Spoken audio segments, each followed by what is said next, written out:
미국 현지에서 보내드리는 6월 18일 화요일 미즈노래 속보 뉴스 시작하도록 하겠습니다.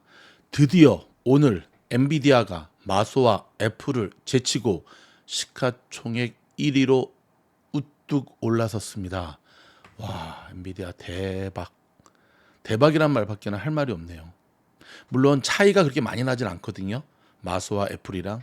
그럼에도 불구하고 오늘 HP 그 행사에서 게스트 스피커로 참가를 했거든요. 우리 황 사장이 뭐 거침없는 입담으로 우리 친구 막 빵빵빵 하면서 HP랑 같이 연구해서 개발한 그 반도체를 보이면서 하는데 무슨 뭐 엔비디아 개발자 컨퍼런스 보는 줄 알았습니다. 엔비디아 주가가 막 그냥 저도 엔비디아 그래서 수익 좀 냈습니다. 혹자는 미즈노 팀장은 테슬라를 쇼치는 인간이다 하는데 말길 못 알아듣는 개미들이죠. 저는 두 개의 계좌를 갖고 있습니다. 한쪽 계좌는 테슬라를 트레이딩을 하고 있고요. 한쪽 계좌는 테슬라가 훅 빠질 때마다 10년 바라보면서 모아가고 있습니다. 따라서 테슬라가 잘 가야지만 저도 행복하겠죠. 근데 왜 테슬라를 들이다 까는 얘기를 가끔 하냐고요. 제가 주식을 한 20년 하면서 느낀 건데요. 가장 위험한 게 한쪽으로 치우친 편협적 사고, 주식과 사랑에 빠지는 내동매매. 그게 가장 무섭다는 것을 깨달았어요. 그러면서 제가 내린 결론은 우리가 그런 말 참 많이 하잖아요. 우량주 중심의 장기적인 투자가 참 좋다. 좋죠 물론. 근데 실질적으로 우량주 중심의 장기 투자를 하는 사람들의 대표적인 게 사실 다우 쪽이잖아요. 다우 쪽. 그들 눈에 비친 나스닥 투자자들은 굉장히 위험천만한 투자를 하고 있다라고 하는 시각을 갖고 있는 거 아세요? 뭐 쉽게 얘기해서 버핏 형님은 테슬라 안 사잖아요. 애플 정도밖에 안 사잖아요. 엔비디아도 안 사잖아요. 왜 그럴까요? 그냥 본인의 매매 원칙을 지키는 거거든요. 정말 주식을 잘하는 전설들을 봤더니 롱과 숏을 너무너무 자유롭게 하면서 굉장히 다양한 각도에서 시장과 종목을 분석을 하면서 한 가지 결정적인 것 그분들에게 나타나는 공통점이 있는데 시장은 언제나 옳고 나는 언제나 틀리다라고 하는 겸손함이 배어 있더라고요. 근데 테슬라들을 비롯해서 이 치우쳐 있는 사람들의 특징, 특별히 한국에서 여러분 미국 주식 하시는 서학기입니다. 잘 들으세요. 저도 미국 가서 한 5년 동안 한국물이 빠지지 않아서 되게 힘들었어요. 왜 이렇게 느려 터진 나라고 이게 도대체 왜 미국인가. 근데 5년이 지나니까 한국에 있을 때는 죽었다 깨도 보지 못했던 미국만의 엄청난 성공의 더 웨이를 발견했습니다. 여러분 눈에 봤을 때는 저 자식은 왜 이렇게 말이 많아, 잔소리도 심하고 뭐 저렇게 자랑질하고 뭐 저렇게 막 그냥 맨날 광고하고 뭐 리딩하는 거야. 네, 저도 한국에 있을 땐 그렇게 했거든요. 한국은 일단 사회 돌아가는 시스템이 굉장히 빠르잖아요. 그래서 대부분 전 국민을 조급증 환자로 만들고 그렇죠? 그리고 뭐 존경할 만한 사람이 하나도 없잖아요. 저 위에서부터 시작해가지고 그러다 보니까 미안한 얘기지만 남미화 되고 있잖아요. 한탕주의, 운 좋게, 미래보다는 성실함보다는 약삭 빠르고 센스 있고. 근데 미국은 아니더라고요. 아무튼 그래서 여러분 저희랑 코드가 안 맞는 분들은 다시 한번 말씀드리지만 빠이빠이 가시고 저희 미즈놀은 3만 명이 넘는 저희 미즈놀 가족들과 함께 지금 행복하게 표정 관리하면서 테슬라 올락 내리락 할 때 우리는 하루에 몇십 프로씩 몇백 프로씩 수익 내고 있다는 거 아십니까? 주식 잘하는 법 가르쳐 드릴까요? 종목 잘 선정하고 매수 타점 잘 잡고 매도 타점 잘 잡으면 주식 잘하는 거예요. 막 경제 지표 몰라도 되고 뉴스 몰라도 돼요. 이 세 가지만 잘하면 주식 잘하는 거예요. 이 세 가지가 어렵죠. 그래서 멤버십에 들어오셔야 된다니까. 자, 다시 갑자기 광고를 하고 그래. 죄송합니다. 미국의 5월 소매 판매가 0.1% 상승한 것으로 나타났습니다. 그러니까 지난달 소매 판매 증가세가 예상치보다 낮은 것으로 집계됐거든요. 자, 공개 발언에 나선 연준 총재들은 금리 인하에 신중한 모습을 현재 보이고 있습니다.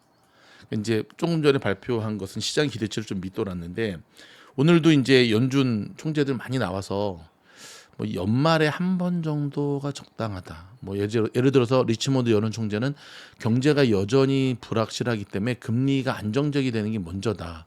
뭐 세인트루이스 연은 총재는 금리 인하 확신을 갖기 전까지는 몇 분기 더 걸릴 수도 있어. 상당히 매파적 발언들이거든요. 근데 시장은 완전히 도구 무시야. 그래? 뭐 너네도 그렇게 얘기해. 뭐 하도 듣는 얘기인데 그냥 무시하고 가는 겁니다. 오늘도 보세요, 여러분. 사상 최고치를 또 기록했습니다. 뭐 내일 휴장을 앞두고 크게 가거나 크게 빠지지 뭐 않았지만 그래도 보면은 박스권 안에서도 4대 지수가 다우, 나스닥, S&P, 러셀 2000이 다 플러스로 마감이 됐어요. 이게 바로 여러분 자넷 옐런의 매직이라고 제가 분명히 말씀을 드렸죠. 미즈노는 바로 이런 스탠스를 가지고 있는 것 아시죠? 자, 전 세계 시총 1위가 이제 엔비디아가 됐는데 거의 굳히기로 돌아가는 분위기거든요. 자, 이런 가운데 여러분 피스커 아시죠? 피스커. 제가 LA 그 오토쇼, 아로쇼에 가서 피스커를 보면서 참 신선했거든요. 근데 결국 피스커가 파산했습니다. 요 소식 좀 들여다볼까요? 자, 월스트리트 저널에 따르면 피스커가 재무구조 악화로 델라웨어 파산 법원에 파산 보호를 신청했습니다. 앞서 피스커는 지난 2월 실적 발표에서 매출이 2억 7,300만 달러이며 약 10억 달러 규모의 채무를 지고 있다. 10억 달러면 얼마냐면 1조 3천억 원이거든요. 밝힌 바 있는데 이 파산설이 끊임없이 나돌았어요. 하지만 설마 파산하겠냐? 이제 곧 금리 인하 하는데 했는데 주요 자동차 제조업체와의 투자 유치 논의가 결렬됐다. 그러니까 결국 이제 결렬됐다는 소식에 급락하면서 결국은 3월 뉴욕 증시에서 상장 폐지가 됐죠. 전기 픽업 트럭 업체 로즈타운 라이드였죠. 그다음 전기 버스 업체 얼라이벌에 이어 전기차 스타트업 파산 보호 신청입니다. 그러니까 지난번에는 이제 상장 폐지가 된 거고 전기차 업체들은 최근 하이브리드에 밀려서 전기차 시장 성장세가 둔화되자 투자 연기나 비용 절감 등의 생존을 위한 버티기에 들어갔었죠. 피스커는 지난해 여름 자사 첫 모델인 인기 SUV 오션을 출시했지만 시기가 별로 좋지 않았죠. 좀 늦었죠. 이미 전기차 시장이 냉각 조짐을 보이면서 전기차 공급 초과 흐름이 나타난 상태였기 때문에 그렇습니다. 자, 테슬라의 성공 신화를 이어가려던 피스커는 결국 첫 모델을 출시한 지 약 1년 만에 나락으로 떨어졌는데요. 지난해 생산한 오션도 제동장치 문제와 차량 출입문 결함 등으로 규제 당국이 조사에 나선 상태입니다. 오션은 지난해 10,000대 이상이 생산됐지만 고객 인도량은 5,000대도 팔지 못했다고 합니다. 자, 여기서 한마디. 일론 머스크가 어떤 기자가 일론 머스크한테 질문을 했거든요. 뭐 히스커를 비롯해서 이 전기차 스타트업에 대해서 어떻게 생각하느냐. 머스크가 한마디 했죠. 핵심은 대량 생산이다. 그런데 그 대량 생산이라고 하는 고비를 넘기기가 굉장히 힘들 거다. 뭐 테슬라도 거의 파산 직전까지 갔었잖아요. 그래서 애플한테 SOS 청했는데 팀 쿡이 전화도 안 받았다 그랬잖아요. 전화를 안 받았기 때문에 지금 테슬라가 된 거죠. 그러니까 팀 쿡이 어찌 보면 애플을 말아먹은 거지. 스티브 잡스였으면 전화 받았겠죠. 절대 왕국이 건설이 됐겠죠. 또 어찌 되었든 일론 머스크는 수많은 전기차 스타트업들이 파산할 것이다 얘기를 했는데 현실화되고 있습니다. 자, 여기서 한마디. 여러분, 일론의 통찰력이 얼마나 뛰어난 줄 아십니까? 때로는 약간 똘끼 같고 엉뚱한 행동 같고 그렇죠. 근데 여러분, 일론을 보면 그 모든 게 치밀하게 계산된 액션이었다는 거 아세요? 무엇보다도 시대를 꿰뚫는 통찰력이 굉장히 놀랍고요. 때로는 맞짱 뜰 수 있는, 작년에 그 저커버거랑 한판 붙었어야 되는데 UFC에서 그것도 참 보고 싶었는데 그렇죠. 아무튼 피스커 이후로도 계속 파산 예정에 있는 종목들이 좀 많이 있는데요. 자, 파산 신청한 지금 결국 종국에는 그러니까 이제 전기차 쪽을 굉장히 네거티브하게 바라보는 전문가들에 따르면 결국 마지막에는 두 전기차 회사만 남을 것이다. 하나가 테슬라, 하나가 BYD.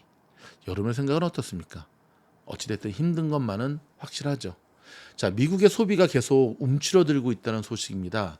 제가 이것도 여러분 저희가 미국 현지에서 일찌감치 계속해서 전해드리고 있던 거죠. 근데 뭘로 버티고 있느냐? 카드로 버티고 있다. 카드비도 없이 사는 사람은 아마 미즈놀 팀장밖에 없을걸요. 저거 봐라 또 잘난 척한다. 아니야. 그런데 저한테도 여러분 사흘이 멀다 하고 막 엄청난 카드 회사들이 새로 카드 만들려고 날라와요. 심지어 제가 쓰고 있는 뭐 비자 카드에서 계속 날라와요. 더 좋은 거 줄게. 또 만들어라. 또 만들어라. 또 만들어라. 그래서 저는 이제 코스코랑 연결되어 있는 그 CD 리워드가 워낙 좋으니까 그 카드랑 그다음에 이제 아마존 프라임 카드, 아마존 오더 많이 하니까 그 두 개를 주로 메인으로 쓰고 있는데 뭐 그 나중에 리워드 포인트가 뭐 엄청납니다. 네, 몇천 불 되는데 어찌 됐든 근데 여러분 이 카드 연체율이 늘어나고 사람들이 카드 빚을 갚지 못하게 되면 어떤 일이 벌어지죠? 그렇죠. 그다음부터는 정말 재앙이 시작이 되죠. 그래서 사실은 올 11월 대선 이유가 굉장히 위기라고 하는 얘기가 바로 여기에 나와 있습니다. 자, 유럽연합이 아이폰이 유럽 규정을 심각하게 위반했다라고 하면서 조사 결과를 곧 발표한다고 한 소식입니다. 자, 이런 기사가 싹 나오면서 오늘 애플 그동안 잘 가다가 또 시뻘건 물이 들어왔네요. 자, 오늘 S&P 500 지수를 보면 M7 중에 엔비디아 여기 하고 오라클 정도만 파란불이고 퀄컴은 삼성전자 도움을 좀 많이 받았죠. 여러분 제가 계속해서 저희 미즈놀이 오라클, 엔비디아, 무는 뭐 정확하게 맞췄고 저희가 다 추천드렸던 종목들이거든요. 브로드컴하고 빼고는 오늘 M7들은 좀 쉬어가는 날이었고 그 위에 종목들이 힘을 내는 날이었습니다. 근데 여러분 여전히 미국 현지에서의 분위기는 그닥 좋은 것은 아닙니다. 이제는 사람들이 따로 세퍼레이트해서 생각해 보는 게 익숙해진 것 같아요. 실물 경기하고 그다음 경제 지표 경기하고 어찌 보면 이건 좀 말이 안 되는 얘기인데 앙드레 코스톨라니 선생님이 얘기한 산책하는 개 이론에 따르면 개 끈이 굉장히 길면 개는 자기 멋대로 막 가잖아요. 또 에너지 넘치는 개들은. 하지만 결국은 어떻게 되죠? 맞습니다. 주인 따라서 집에 갈 수밖에 없게 되죠. 개 목걸이가 끊어지지 않는 이상은. 그렇죠? 아도비에 좀 안 좋은 소식 하나 들어왔네요. 구독 취소를 어렵게 한 것이 발각이 되어서 미국 FTC로부터 고발을 당했습니다. FTC는 어디냐면은 미국 연방거래위원회거든요. 아이고 저는 꼼수를 쓰고 쪽팔린 줄 알아야지 아무튼. 자, 중국 정부가 자국의 전자상거래 업체들의 해외 진출을 전폭적으로 지원하고 있다는 소식입니다. 테무, 알리, 그다음에 쉐인, 그래서 뭐 TRC 뭐 이렇게 얘기하던데. 그러니까 지금 중국 같은 경우는 보면 중국 정부를 가만히 보면 전기차도 해외 수출, 저기 뭐 이커머스도 해외 수출하면서 그냥 중국에서 계속 밀어주고 있는데, 근데 중국이 시진핑이 하나 모르고 있는 것 같아요. 싸다고 되는 거 아니거든요. 그렇죠? 싸다고 그 압유발할 것 같은 독금 그거 아니거든요. 자, 인도 증시가 시총 5조 달러를 처음으로 돌파했습니다. 와우. 전 세계 5대 증시에 등극한 케이스인데요. 자, 저희가 작년부터 인도 증시 잘 갈 것에 대한 걸 지적을 해드렸고 더불어서 종목도 추천드렸잖아요. 그때 추천드린 종목을 아직도 갖고 계신 분들이 있는데 정말 축하드립니다. 진짜 공부하는 분들이 이렇게 다르네요. 여러분 보잉이 지금 CEO가 사임했잖아요. 그렇죠? 새 CEO를 찾기가 쉽지 않답니다. 전 세계적으로 보잉하고 대한민국 축구 국가대표 감독 찾기가 제일 어려운 것 같습니다. 아주 그냥 축구 감독은 축협이 일단 해체해야지. 축협이 문제지. 보잉은 이거 참 쉽지 않죠. 진짜 쉽지 않죠. 자, 여러분 내일은 노예 해방 기념일 준틴스데이라서 하루 쉽니다. 오늘 약간 금요일 분위기가 나는데요. 자, 재충전하시고 충전하는 와중에도 저희 미즈놀 영상 꼭 구독해 주시면 저희가 신속한 정보 미국 현지에서만 전해드릴 수 있는 어저께는 제가 애너하임의 월마트 가서 쇼츠 영상으로 여러분들에게 보내드렸잖아요. 깜짝 놀랐어요. 뭐가 깜짝 놀랐냐면 저 월마트 잘 안 가거든요. 왜 안 가냐? 첫째 물건의 위치가 너무 찾기가 어렵게 돼 있어요. 월마트. 그리고 그 월마트의 주 고객들이 약간 그 서민에서 밑에 계층이야. 로우 계층. 뭐 멕시칸들, 블랙, 흑인들 이렇게. 그러다 보니까 뭐라 그럴까? 멤버십제도 아니고. 그러다 보니까 저는 주로 이제 코스코를 많이 가고 가끔 타겟이나 뭐 이렇게 랄프스 마켓을 많이 가는데 와, 어제도 갔는데 역시 물건 찾기 힘들었고 하지만 겨우 찾았는데 참 황당한 거는 물건 어디냐 물어봤더니 직원 저 뒤에 있대. 넘버가 몇 번이야? 했더니 자기도 모른대. 직원 수준이 그밖에 안 돼요. 근데 이 계산하려고 왔더니 자동 계산하는데 줄이 너무 많이 쓴 거예요. 옆에 라인 사람 캐셔가 있는 데로 갔거든요. 제가 어제 찍은 이 쇼츠가 요거. 와, 세워라 내워라. 진짜 물건 찾는데 10분, 줄 서는데 한 20분 걸렸던 것 같습니다. 그런데 말입니다. 제가 주위를 둘러봤더니, 이거 제가 찍은 영상이거든요. 주위를 둘러봤더니 와, 깜짝 놀라서 월요일 한 2시 정도 했는데도 사람들이 바글바글 이런 월마트가 잘 가는 이유가 있더라고요. 주가가. 이런 생생한 정보 전해드리도록 하겠습니다. 고맙습니다.